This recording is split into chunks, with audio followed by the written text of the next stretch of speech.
What's up folks, Jonathan here. Welcome to another Behind the Photo, and I'm going to show you how I put this photo here and made it into this photo right here. So first of all, the first thing I did was just select myself out, and I found this background in Upsplash. Now, so here is the original photo. Let me just turn that sound off. Here's the original photo, and if you notice, you zoom in a little bit, there's a little bit of pink around where like a fringe is because of the high contrast there. So that's what all these hue saturations are for.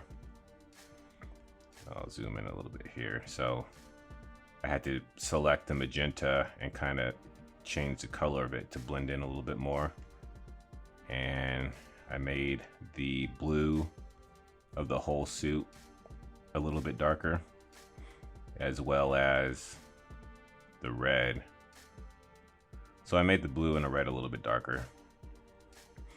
Now the next thing I had to do was kind of try to blend this lighting into the image a little bit.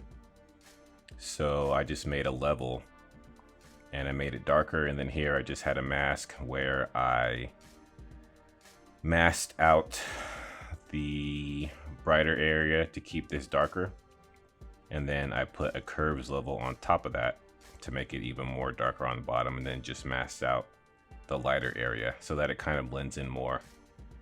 And then after that, to make it a little bit sharper, I put a high pass filter on top of it. You see how, let me just zoom in here.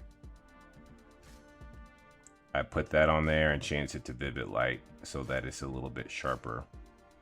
And then on top of that, I was playing around with some brushes. I had this one here, which would have been the original one.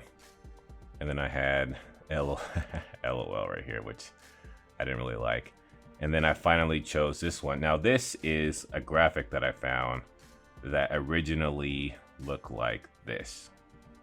So first thing I did was invert it. And then I just changed the blend mode to screen to get rid of the background. And that's all I did. I say that's all I did, but literally was sitting here for like an hour trying to figure out how I wanted to make an edit. And this is what I came up with. As always, any questions, just leave a comment and I'll answer them. And I hope you have a good rest of the day. If you like these videos, hit subscribe. And if you liked the video, I'd appreciate it if you hit that like button. Thanks for watching.